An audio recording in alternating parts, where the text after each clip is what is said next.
Did you know that resin infiltration was initially developed for the management of early caries lesions, but it's actually taken off hugely for the management of white spot lesions anteriorly? I've been using Icon Resin Infiltration for a few years now, and I've had some pretty good results. And so this stuff, this resin that infiltrates into these white patches, like our guest Linda Greenwall, the way she beautifully describes it with her soothing voice, is that the white patch is like an air bubble. And she explains that analogy wonderfully throughout this episode. And it seems to be a really great, minimally invasive way to manage white patches either after orthodontics or MIH or of any origin. Hello, Protrusive. I'm Jaz Galati, and welcome back to another episode of the Protrusive Dental Podcast. That's right, we got Linda Greenwall back again after that amazing episode about the rules around whitening for under 18. So if you haven't seen that, do check it out because it does tie in well with this episode, because one of the things that Linda will teach us is the importance of tooth whitening before doing resin infiltration. In fact, Linda leaves no stone unturned. Every single micro step and the nuances and considerations and even the troubleshooting, what if things don't go to plan, it's covered so comprehensively, so beautifully, that I think DMG, the company that makes the stuff, will probably host this podcast episode on their own website. We also answer burning, real-world questions such as, do you have to use rubber dam for this technique? And can you use any composite? Like sometimes you actually have to have composite at the end of it. Do you have to use a bond before you use the composite, or is the adhesive with the Icon enough? And what is the best type of composite to use at the end if required? So if you listen all the way to the end, you'll find the answer to that one as well. The Protrusive Dental Pearl for you is the best infographic or treatment guide you've ever seen. As you know, some of the protrusive guides before have become pretty famous for the amount of detail and concise amount of knowledge on them. And so what we've done from this episode, because there is quite a lot to remember, a lot of little nuances. I imagine if you made a flow diagram of this episode, you'll see later what I mean. It gets a little bit complicated, but don't worry, we've done all the hard work for you. We've mapped out the exact microsteps and the little nuances with helpful diagrams and tips all in one flowchart. That treatment guide is essentially everything you ever want to know about Icon Resin Infiltration with our protrusive masala sprinkled all over it. If you want to access this treatment guide on Icon Resin Infiltration, then check out the Protrusive app. It's on iOS and Android, but you can also access it from your browser. If you just head to protrusive.app, that will take you to the app website itself. It's under a section called Protrusive Vault, and you'll find so many of the previous infographics and files, which is only accessible to the premium members. It's thanks to the premium members that this podcast can stay alive and viable, so I thank you so much for your support.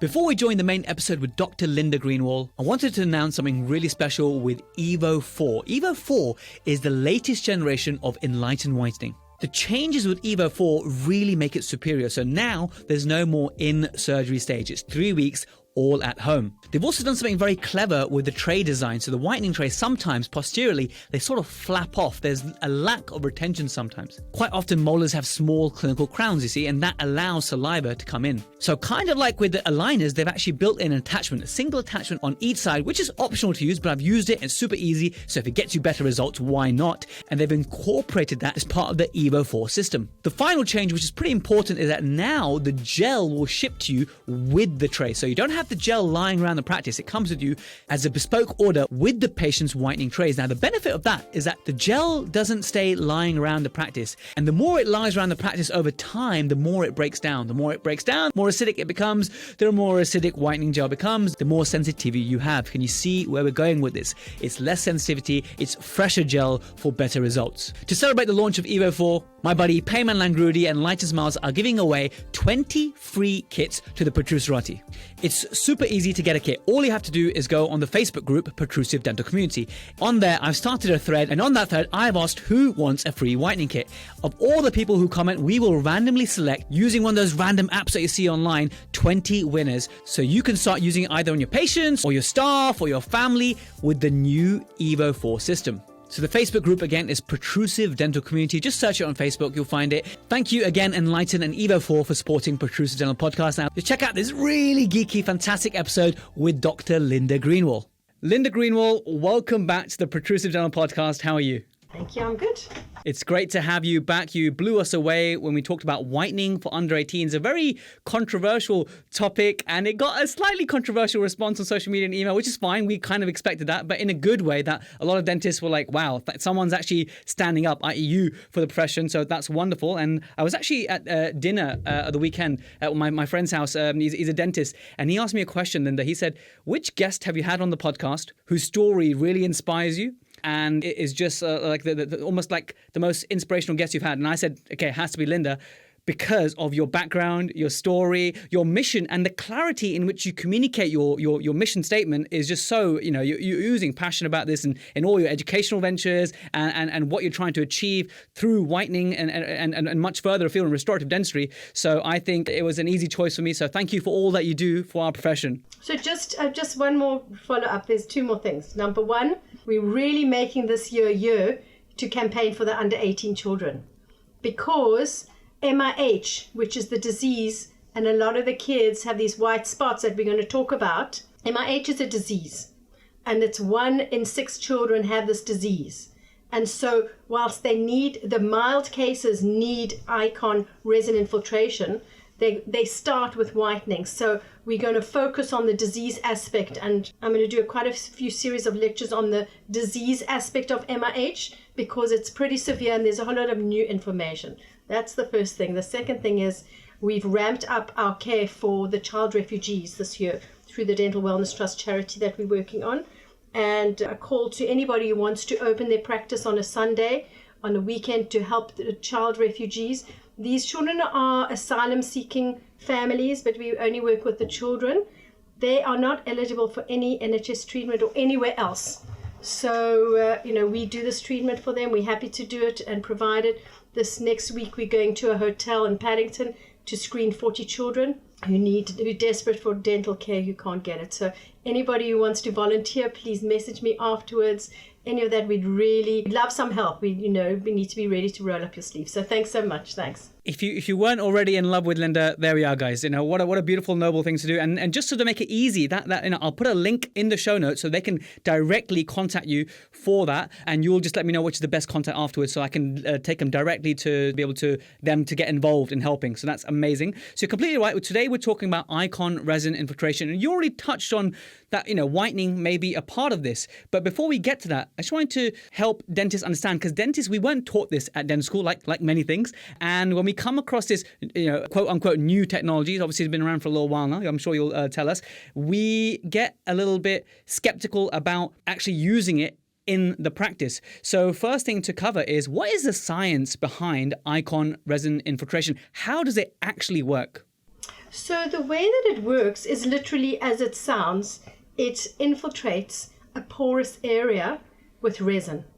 It was originally discovered, I think it's more than 15 years ago now, by a group of researchers in Germany. One of them was called Paris, one was called Lacal, and one was called Pharck, P-H-A-R-C-K. And he did a lot of research on this, and I saw this information presented in Chicago when I was lecturing. And when I saw the technology, I was like, this can be applied for patients with whitening and for white spots. And this has been nearly 10 years ago. And since then, we've been applying the technique. So when a patient has got white marks or white spots on their teeth, you have to think of them as an air bubble within the tooth. Porosity, the reason that it occurs, I don't know, we discussed this, Jazz, but we need to talk about it. 1 in 6 kids have this. Anytime a tooth is starved of oxygen, so the little embryo is starved of oxygen, it's like creates an air bubble. There's a defect and it becomes porous. And that is prenatally, postnatally, or perinatally, anything that occurs around the birth. So when that happens, there's a defect in the tooth. What we know now with the new research is albumin, for some reason, gets incorporated into the developing tooth structure. And albumin stops the tooth structure from hardening and calcifying. So it's soft and it peels off. You get post-eruptive breakdown and the tooth just starts breaking down. And it's a very severe, there's about 7 different categories. About 20 years ago, a pediatric dentist noticed this disease, and up till about 20 years ago, we weren't really seeing it much. And all of a sudden, we started seeing this. The history shows that it was around 200 years ago, but it's much more prevalent now. So it's now 1 in 6. It's now globally, all countries have it. Denmark, for example, they've eradicated tooth decay completely, and they just deal with the severe MIH cases. So MIH means molar incisor hypomineralization. There's a really good website, if you put it on the case notes as well, on the podcast notes, it's called www.the3group.org. And that is for children, clinicians, parents, everybody wants to know about MIH and white spots and white marks. So I've prepared a whole series of literature. I can give you some of the literature in your case notes. What is MIH? What are the treatment options? What is resin infiltration? In fact, I've produced a book of before and after photos for patients to see what it does with a little bit. It's all picture books rather than technical words. So again, that is available, will soon be available on Amazon. But explaining what it is. So the kids that come to see me, they are being traumatized. They have been bullied because a lot of it is brown or white and marks. The parents are traumatized. The parents have so much guilt. So one of our options that we want to do, we actually want to do a research study surveying the parents, because the parents have lived with this guilt that this caused, something that happened during the birth, caused the child's teeth to be this way. And the parents feel very strongly there's no access to dental care on the NHS for this treatment, and under 18 whitening as we discussed. But our next little project is to interview. Often I've been videoing the mothers after the treatment for the kid. The mom starts crying, not because of the fees, but because of the impact for that child. And everything is about the impact of the child and the mental well-being. So in my book, which was published in 2007, second edition, Tooth Whitening, I wrote an index of treatment need for children with white spots and white marks. If it's impacting the child, then treatment. If it's not impacting the child, wait till later. So we would start, very rarely we would do 8 or 9 years old. We wait until all the teeth are erupting, so about 12 years old. It's normally when they leave year 5, year 6, and they go into high school. Before that time, that's when they really want to get the treatment sorted out. Now, I just want to say, Linda, it's really good you mentioned that, because from the previous episode we did, teeth whitening under 18s, I don't think this was the impression that was created at all, by the way, but I don't want dentists to interpret that as when they see a 14-year-old with white spots, they will say, hey, let's treat it. It should be a case of need, i.e. it's actually bothering the child. If it's not bothering them, then that's a conversation you could potentially ask, oh, is it bothering you at a later time in their life, basically. But if it's definitely bothering them and the parent, then that is a worthy conversation to have at that point. That's right. But if it's not, then you just move on and leave it over.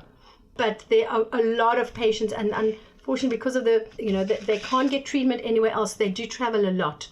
And that's fine, because if this is all that it needs to help their mental well-being, this is fine. So, as dentists, we are not psychologists or psychiatrists, so we cannot diagnose depression and all those things, and that's not our remit. But at the same time, we can see when a child is impacted. And if a child is telling you, they don't often initially tell you that they're being bullied at school, but when it is, the mother will say, and often, the recent case that I saw with a kid, the child was so perturbed by it, he'd bitten the inside of his lip and his cheek. He was so upset about the bullying.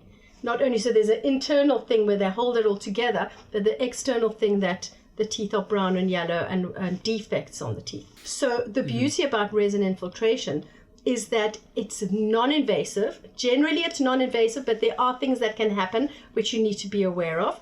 But it's a simple non-invasive treatment. And as you know from our previous discussion, whitening is first. Always whitening, because you want to see what whitening can do. Because what happens is that these cases need to be whitened for a prolonged period of time. So not 4 weeks, not 2 weeks. Most dentists think, oh, it's all over in 2 weeks. It's actually longer. It's about 6 to 8 weeks or 8 to 10 weeks. Because you want to see what can whitening do for this patient first before you do the resin infiltration. Because the whitening can shrink the lesion.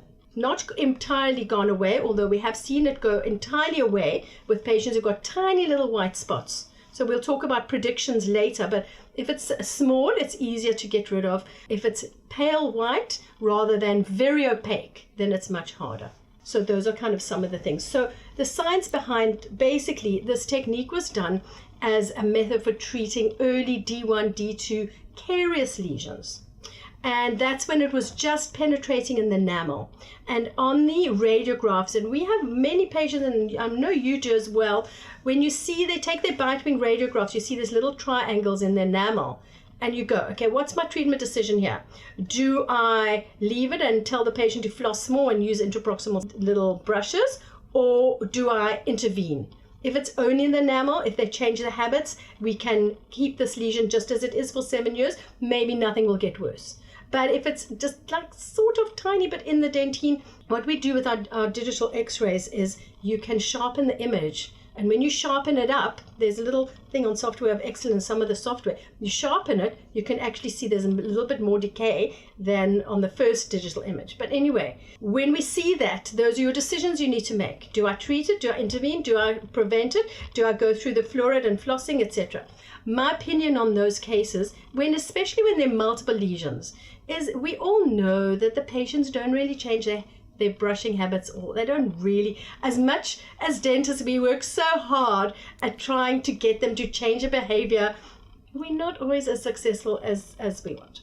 And so for those patients, I do the resin infiltration posteriorly. Which was actually going to be one of the questions I'm going to ask later on, whereby, from my understanding, the technique was initially for molars and using it for E2, D1 caries. And so it's great to hear you're using it. But why do you, it sounds like such a great minimally invasive way to treat these early lesions. Why do you think the uptake amongst, because I don't know, I know loads of clinicians, and very few that I know are actually using this for molars. I myself have the kit, but I use it for anteriors, and I haven't had the training to use it on molars, and I'm a little bit apprehensive. And I feel like maybe I should be doing it for molars because it's such a great thing to offer your patients. Why do you think uptake has been slow? So just a couple of things. By the way, Jazzy, with your group of listeners, we can do hands-on with you and your team, whoever wants to do it in as part of the podcast, because we can do it online.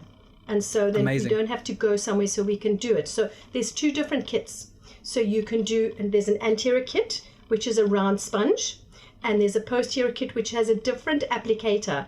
It's got like a matrix.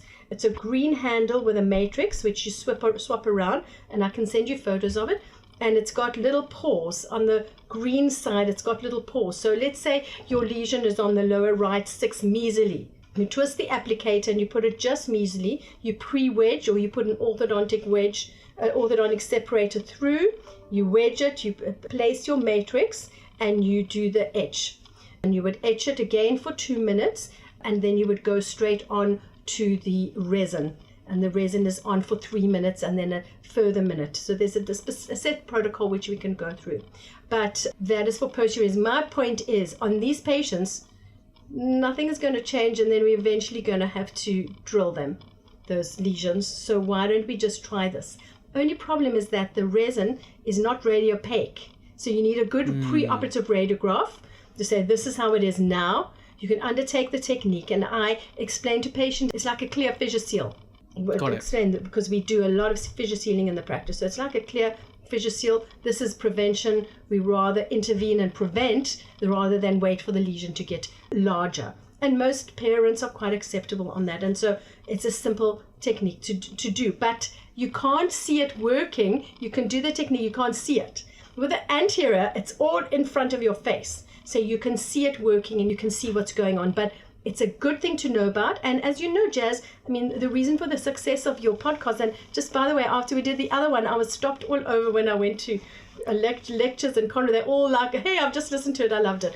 But so you've got a very impactful, very wide range of people. This is wonderful, and congratulations. Well, thank you so much, and let's make it happen, because it's a technique I want to learn. And a lot of my, this podcast was made for greedy reasons, in the sense that I wanted to share a very specific bit about how to move to Singapore as a dentist, so that I can help those people, so I'd free up more of my time. And eventually it led to me talking about things I love. And this is such a great thing, minimally invasive dentistry, and there's loads of people who actually use Icon Resin Infiltration anteriorly for those white spots, but we just lack that direction. And I think what you can give us is that direction. So I will put a little ad in here for like, hey guys, if you want to come and join us for the hands-on online kind of thing. Is it like a hands-on, like virtually hands-on? Online hands-on. We send you the hamper, and then we all do it together. I love how you call it a hamper. That's so good. So great. So we can do that. So essentially, the resin infiltration works by, well, first whitening, then the resin, then you wait 2 weeks. Infiltrates into the tooth. Okay, right, but you must wait 2 weeks because you want the resin, the enamel bond string to re-establish. After whitening, it's 20% reduction. So you complete your whitening treatment and get the patient to come back 2 weeks later, so you're ready for resin infiltration because you want the bond to be working really, really well. Great. And then on the day, it's rubber dam isolation? Right, rubber dam isolation. If you can't, we use Optrogate. Some kids don't like the intrusiveness of rubber dam. We tend not to use local, so it can be uncomfortable for children. So if we can, and we also do it for everybody with white spots, between adults and kids. It doesn't have to be just kids. And it works just as well on adults as well. So you would isolate, because you are using hydrochloric acid. So you would isolate either with a full rubber dam, or you can do the Optrogate with a barrier, and the Optrogate works very well, and you just barrier it up. Some people just barrier where the white mark is on the tip of the tooth. So there's different types of isolation that you can do, but you must do it because the hydrochloric acid causes staining on the gingiva. It does cause burning. You get chemical burns. There's no legislation about hydrochloric acid. You can use whatever you want, whichever concentration on whichever age. No legislation on this. Of course, as dentists, we need to do everything that's safe, and there's product safety legislation, and the beauty about Icon is so much research on this, and there's ongoing research. I traveled last month to Paris to work with Professor Jean-Pierre Attal, and they have, which is very innovative, they've got a discoloration clinic at the university in Paris. Wow. And I go there to consult with them, to help them. I'm what you call like the special, I don't know, like the godmother for them, the fairy godmother, but the godmother for the clinic to help them. And we look at cases together. But Jean-Pierre Attal has published so much, and if you want to look up more, look up his work. And he has PhD students all the time working on resin infiltration. And so I always go to learn with the best that I can learn. And so I spent a wonderful day in the clinic working with him and in his research lab, looking at resin infiltration under the microscope and all those things. And so we're working with them and producing more papers on this as the new information is coming along. So what does it look like? Because you likened the porosity or the white spots like an air bubble. I love that sort of likening it to an air bubble. It's a great visual image. And essentially, once you infiltrate it, what can you go with that analogy? What happens to that air bubble? So then what happens when there's a few more things about that. It depends. Let's talk about the white mark. It depends where the white mark is located. If the anatomy of the white mark is also really important. So if the white mark is like a thin crescent on the cervical area because it's been poor oral hygiene, those are really super easy to do the resin infiltration. Really easy because they're tiny demineralization areas. Where the white mark is on the incisal tip or in the body of the tooth, and there is it's very, very opaque, and on the severe cases, there's actually enamel missing. On the labial enamel, because the enamel is so weak, there's a divot I don't know if you play golf, but there's a piece missing out of the enamel. And so you need to do whitening, resin infiltration, plus you need to do a composite bond, and you need to be ready to do a composite bond as part of the treatment plan. And often some people find it difficult to work out, is it amelogenesis imperfecta, or is it MIH, or is it, there's many different type of things that it could be, or fluorosis, for example. But so you need to look at the location, where is it, and then if it's severe, it needs to have a composite bond. So when we go with the analogy of the air bubble, the first step is you would clean the tooth. I use pumice and Hibby scrub with a little tiny micro brush, not a normal Profi brush, but the pumice and Hibby scrub. Then I would use my Aqua Care, and I use it on the silk mode. So the silk is like, it's got Novomin inside in a jet air with vanilla flavor. We tell the kids it's going to be like a vanilla ice cream on your tooth. And we jet it and clean it. So you've got that, which starts the abrasive, very mild abrasive, but it's jetting in soother conditioner. Because the problem with MIH children is they are super sensitive. So just rewinding a little bit, many cases need sensitivity management treatment. That's really important. And this is the whitening, but that's part of how we diagnose that it's this. There's not only MIH, it's for all white marks and white spots and white specks and flecks and all kinds of things, that you would do the resin infiltration. So you've got a nice clean tooth now. You decide, is this a basic lesion? Is this an intermediate lesion? Or is this an advanced lesion? A basic lesion is orthodontic demineralization, poor oral hygiene with those white lesions, one isolated little fleck, tiny little thing. That's step one. The intermediate lesion would be, again, one lesion, quite diffuse, a jagged edge, quite diffuse within the middle. So it's like a spider shape lesion. It's not clearly demarcated. Occlusion is just so confusing. Does occlusion even matter? Wait, don't you just grind away all the blue marks, right? You mean like plant it low, let it grow? Or leave it high and let them cry? Listen, what are these interferences even interfering with? Is it safe to lengthen teeth? How much can I raise my patient's bite? How can you stop your composite restorations from chipping? Can you raise the OVD on a patient with clicking TMJs? Is canine guidance always better than group function? Why can't I just use the dial technique on all my wear cases? Can I stop my patients from grinding? What the bloody hell is crossover? What should the occlusion look like after orthodontics? How and why do you check for fremitus? What on earth is a custom incisal guide table? How do you use a leaf gauge? Do you always need to use a face buff? Does everyone really need a perfect occlusion? What is the difference between edge wear and pathway wear? Is it naughty to adjust the opposing tooth? What the is centric relation? Occlusion is coming. One does not simply just open the bite. May the force mitigation be with you.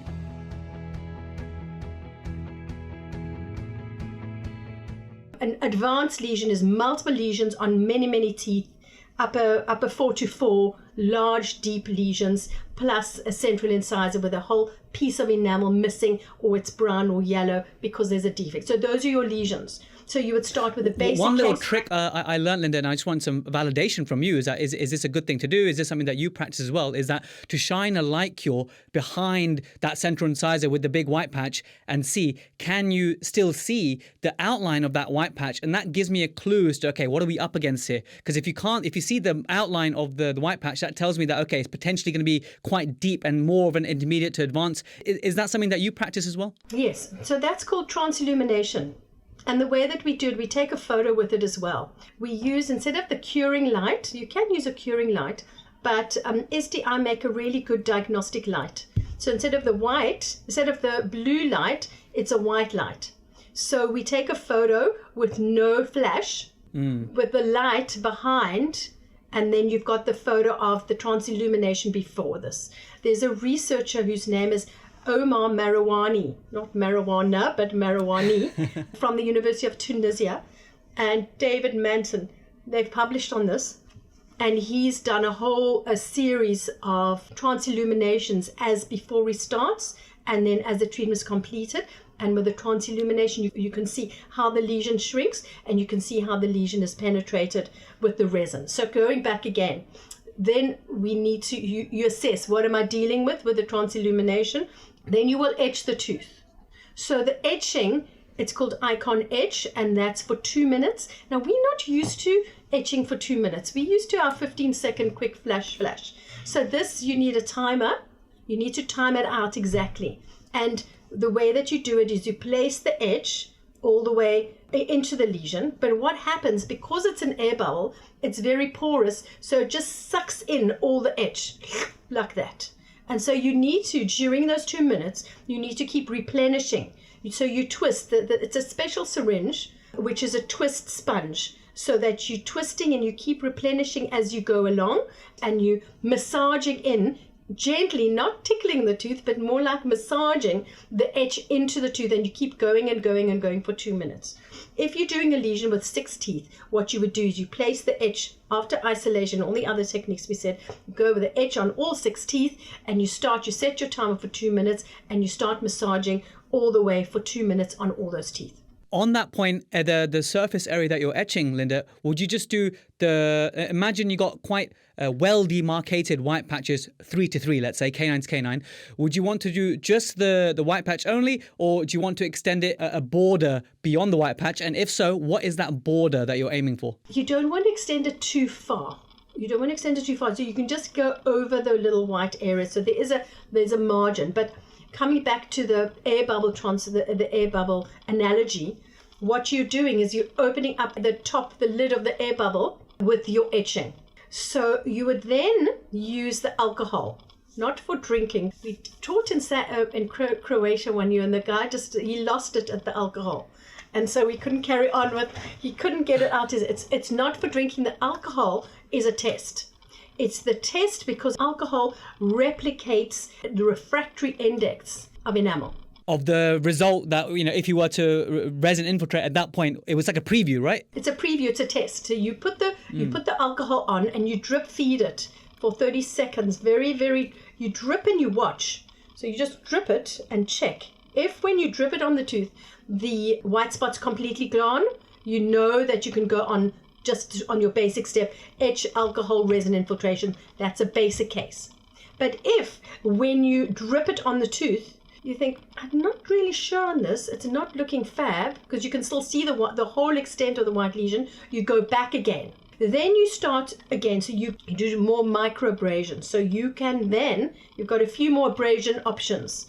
You can sandblast with a micro etcher from Danville. You can sandblast it. How many microns? Because that's the next question my Protrusive are thinking right now. Honestly, you guys, 30 or 50, I don't think it really matters. Maybe it will go on and on about. That's what I think 30, too, but that's the next question 50? that they're going to be thinking. Our dentists just keep, I know we anal, but this is like, it is what it is, whatever it is.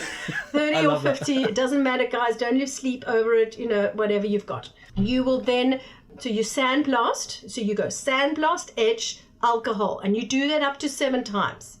If you have availability, microabrasion paste, that is 6%. Opoluster? Opoluster, and you've got 6% hydrochloric acid, then I will microabrade. So often, I know it's going to be a complex case. It's a deep lesion. I go straight onto the microabrasion before I do anything else, because again, that roughens up the surface. So if you go onto the advanced lesion, you can do only etch alcohol, sandblast, etch alcohol, sandblast, etch alcohol. Now, there is a new step which I saw at the University of Paris. Professor Jean-Pierre Attal has taught his students to take a scalpel, and where it's really, really chalky, after you've etched it, you're opening the lid again of the air bubble, and you gently shave off the very opaque, like chalk. You gently, so that you're not using a handpiece unless you need to, you're gently shaving off some of that chalk dust. And then you go back and you go etch alcohol, and then you test it as you go along. But that up to 7 times. Yes, up to 7 times. But that way, you committed, if you start with your handpiece or your scalpel, you committed to a composite bond. So often, actually, I would say like 80% of time, I would always add the composite bond onto the treatment plan anyway. If you don't need to do it, you don't. But you don't want to do it as an excuse afterwards because, so you just add it on. You've answered one of my queries, and actually a question that I've discussed with dentists before is that when they're communicating and they're treatment planning for patients, the way and I'd love to know, I'm sure you've got a much better automated version than what I do, but essentially I charge the patient or the parent or whatever for, I will manage this white spot, how I will manage it. There's a range of things that I might do, I will manage it. It may go up to removing some enamel and doing some composite at the end. It may stop short of that, but I will. So because one lady dentist, she messaged me saying that I don't know how to charge for this case. I don't know how to communicate it because I want to tell them, okay, it might be, it'll be whitening and then it might be Icon, but then if it's a composite, I'm going to charge you this much more. And if it's this much more, I'm like, don't do that. Just charge it as a package and just do what you need to do. What are your thoughts on that? I think that's good, but often, so as we discussed, sometimes whitening does the trick. Honestly, in 5% of the cases, that's it. So then you don't have to have anything else, so that's why I think you need to charge properly for the whitening. And then the management of the white spot. And then you can go into the package, the resin infiltration or removing enamel, and then with a composite bond. But if you know it's going to be, then if you know that there's already a defect, you're going to do it anyway. So I like your idea. I think that's great. It's very important to choose which composite you're going to place over that. But coming back to the actual technique, you need to warn the patients that you may need to remove a little bit of the enamel so that, yes, it's minimal invasive. And the other thing, one of my students messaged me afterwards, said the tooth goes very flat. It does go flat if you're massaging and etching and all that and sandblasting, and that again you need to pre-warn the patient. The tooth, number one, may become more translucent because you're taking off a tiny layer, so you see the little mamelons, you see that little blue translucent area more often. It goes more flat, and it's got a horrible taste during it, so even though it can feel rough at the back, and again with kids you need to just warn them. So just coming back to the technique, so we've done the etching process. Then once you see, okay, the alcohol is really removed, I can see it's working, then you go in with your infiltration. And the infiltration is done twice. So there's two schools of thought. This is the classic thought, is that you go in for 3 minutes. Again, if you've got 6 lesions, you place it on. It's still the air bubble, it's still porous, so it just keeps being absorbed. So you keep replenishing as you're massaging in for those 3 minutes. Replenish, keep replenishing. So you're twisting and holding and massaging and checking all that. Remember, really, really important to floss through, because the resin, it's a clear resin. It's called tegma resin. It will adhere between the two teeth, and it's difficult afterward interproximally. So you must floss through before you go. Then you will do your light. Your light, it's 40 seconds, not a quick flash of 20 seconds. So the way I do it, if I'm doing 6 lesions, is I will flash it across all of them just to get started for 20 seconds. Then I go back individually and do 40 seconds each lesion as we're going along, each lesion like that, just checking. Again, some research says, but we don't recommend it at the moment because we need more research. Why don't you do it for longer? Why don't you just etch for 11 minutes and place the resin for that amount of time? But there's not enough research. So again, we go with Professor Jean-Pierre Attal, who's done the research with his PhD students on it and published a lot. So you will do all your infiltration for 3 minutes. It's a long 3 minutes, and you keep going and going and going, massaging. Then floss through, then you go back again. At that stage, you can transilluminate and look and see what the resin has done, the first line of resin. And then you go again with 1 minute, etc., floss through. Then you need to look and see how it's looking and make sure there's not too much excess. You know how resin is, it's quite acid. The tegma resin is quite flowy anyway. So just have a look, and if you need to remove any excess, you take your Soflex disc, not the black one, but like a medium blue, not the navy, the medium one. Smooth over and use a rubber wheel, and also those lovely composite polishing burrs, the Evas and the Astropols and all that, purple and cream. You just polish it up. You just polish it up nicely.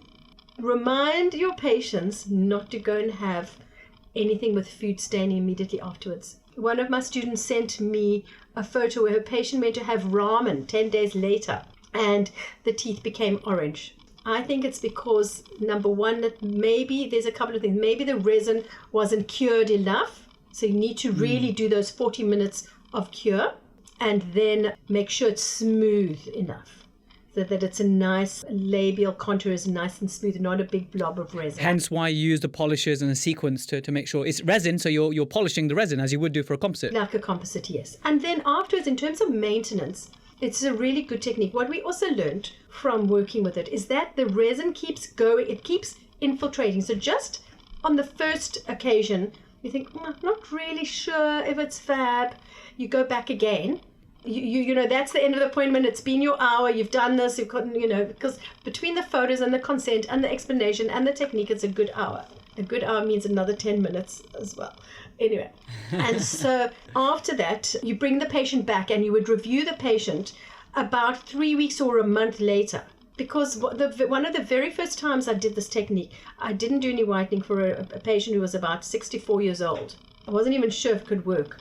At the end, when I finished it, I was like, this is not bad. When she came back, it was even more stunning. That it completely eradicated. So it keeps working, which is why you say to the patient, expectations, manage the expectations. The other thing is, when you've got a rubber dam on, you're going to get more white spots visible than were there in the first place. So often on those kind of cases, I will actually draw with a pencil the white spot, the extent of that white spot. It's there. Because I don't have to do that one, and that one. That's Because genius. I didn't consider that before. That's so clever. But you just write, you just kind of draw that, and you work on that part of the tooth first. Then you rehab the patient, rehabates, come back, and you review the situation. Now, the next common question is, what happens if you've done the resin infiltration? Will the whitening work? And the answer is yes. So, because the way whitening works, it works in multi-directions. The same way, this is a new hot topic, we can discuss it another time, whitening and Invisalign. Hot topic number 3, very, very hot. And the same way when you've got the buttons on the teeth with Invisalign, they think, well, don't do the whitening now, wait till the end. Absolutely not. After a few weeks, you get on and do it. And the whitening goes underneath, through the enamel, through that way, from the pulp, dentine to the enamel. It goes that direction. So it's absolutely fine to do the whitening at a later stage if you want to re-whiten. That's a real gem, and I didn't even think of that question to ask you. But I'm so glad you covered it. That a lot of people are concerned that once they do the Icon Resin Infiltration, that's it, they're done, they can't whiten. But you just answered that really well. And there's a few other questions I have, but you know what? I'm going to save those for our hands-on session. So there'll be lots of goodness there. So I think you've described the protocol beautifully, and you've also talked about a bit of transillumination stuff. What are the predictors of success and failure? Are there any cases that you see that you think, oh, this might not work so well, or equally an opposite to that, cases that come in and say, yes, I'm going to nail this? Because a lot of dentists, when they're first starting out with this technique, they're always like, oh, let me ask a mentor because I'm really not sure. There's just one more thing I just wanted to mention on this. In terms of the predictors, if you don't infiltrate completely, and when you finish the infiltration at the end of the point, or the end, the first resin, the first time you kind of do it, you go, hey, but there's a white halo around this lesion. That means you haven't completely infiltrated with resin properly. Okay, so at that stage, if there's a halo effect, it means it's not infiltrated deeply enough or correctly. So you need to then go back a step or two. You would take your black Soflex disc, remove the resin, go back and sandblast, and go back again so that you can go deeper with it. Otherwise, it's incomplete infiltration. So this is like a repeat Icon Resin Infiltration, like a few weeks after, to fix a halo that because you missed it, whatever. We're only human, whatever. Yeah. Okay. So that can happen as well, just so that you know that you can go back and remove it. But it's always, that's why you can go up to 7 times. You've got all this time to make sure that you completely infiltrated, and the use of the scalpel to take the chalk dust off also helps you to go deeper. So amazing. That's good. And in terms of predictors of success, we spoke about the size of the lesion, the color of the lesion, and the opacity of the lesion. Super duper opaque will probably need mega abrasion, which you might want to take a handpiece a little bit and take the lid off more of the air bubble so that you can go deeper with the resin. If you see that it's not great, you go deeper again, and you're going to score out with a little round burr a little bit there. So then it comes back to a really important thing. Which composite do you use over the Icon, because there's a whole lot. And the recommendation from Professor Jean-Pierre Attal is not to use an enamel composite, because an enamel composite is translucent, and you've got a white lesion, opaque lesion. You would use a body composite. So look for like a dentine composite that's ultra white.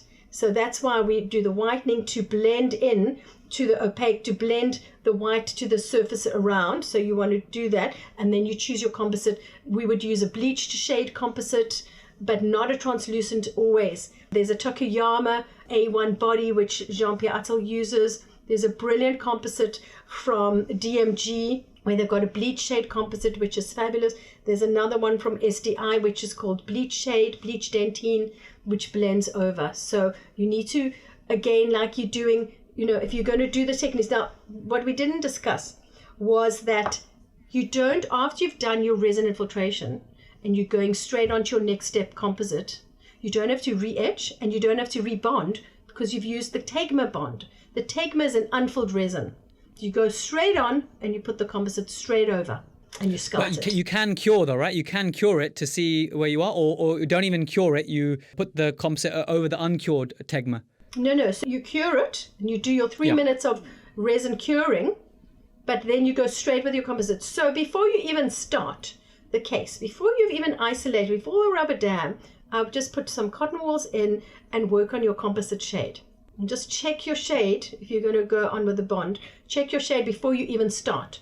Where that white lesion is, look at enamel shades, look at body shades, look at dentine shades, and just choose which composite is going to be the one.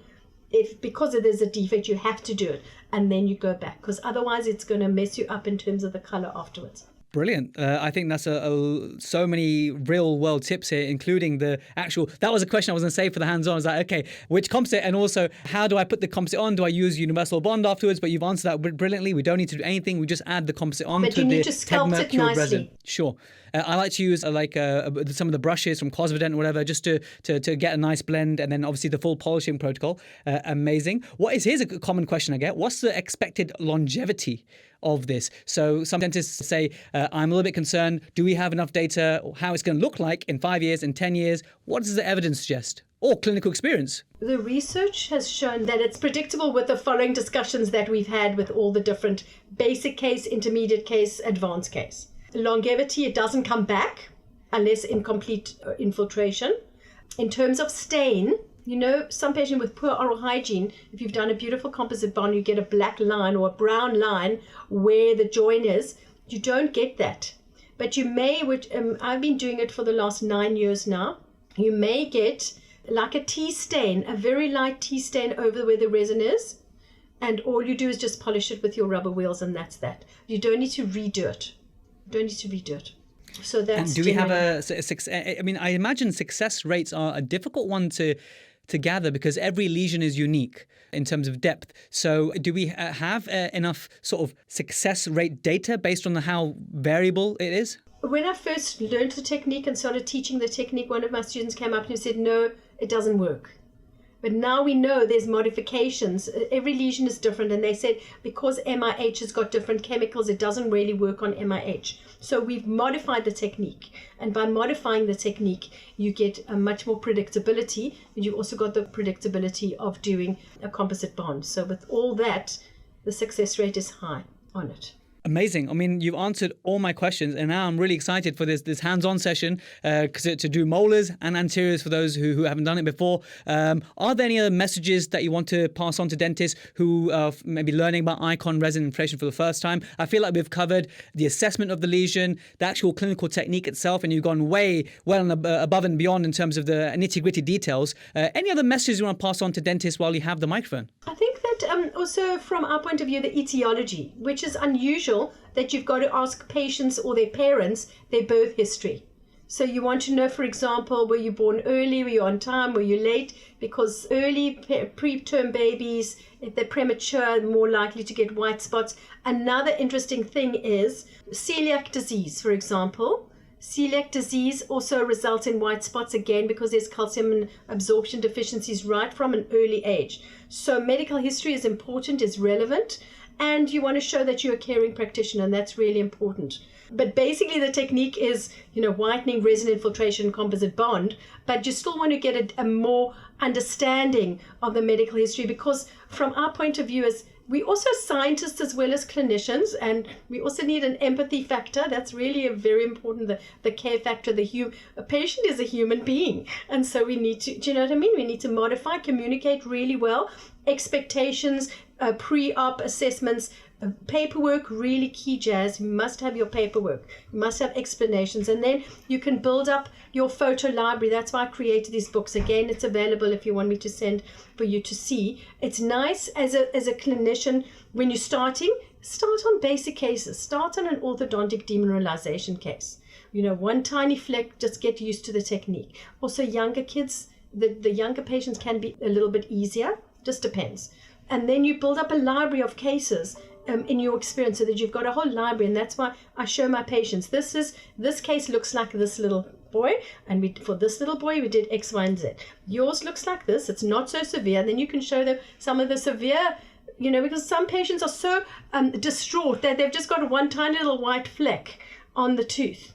that when they see other cases that it's really much more severe, then it's not so bad. But communication, paperwork, financial planning in terms of, the costing, the signed consent form in terms of consent. Patients always have to have a 24-hour cooling off period, all the risks and benefit, all the options. And the whole beauty about resin infiltration is that the option is a veneer or a crown. I mean, it's very severe.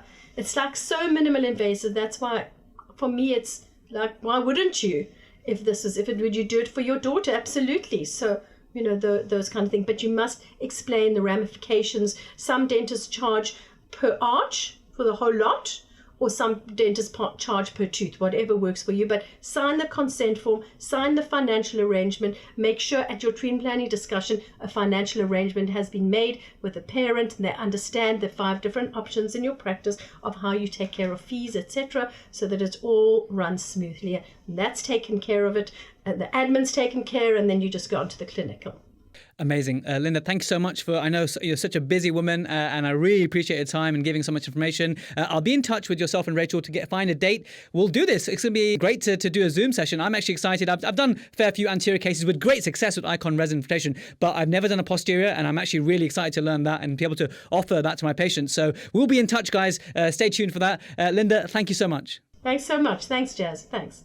Wow, there we have it. Wasn't that absolutely mind-blowing? This woman is just so full of knowledge, and the little nuances that she covers is why she's number one at what she does, guys. I'm a huge fan of Linda Greenwall. And so if you want to do some hands-on training, DM us on @ProtrusiveDental on Instagram and let us know. And so if there's enough interest, I will get in touch with Linda and we will make it happen. Just like we made the Portugal trip happen, we can easily make this happen. Do remember, if you're a Protrusive Premium member, not only can you claim CPD for this full episode, which was full of educational gems, but you can also head to the Protrusive Vault to download the treatment guide with all our Protrusive masala. Just like I said before, it is phenomenal. I hope you love it. I hope you use it. I hope it'll be extremely practical. You should print it, laminate it, keep it at the surgery so that you can successfully assess and treat any type of white patch thanks to that document. Listen, if you found this episode useful, do send it to a colleague, and I look forward to catching you in the next episode. Thank you again.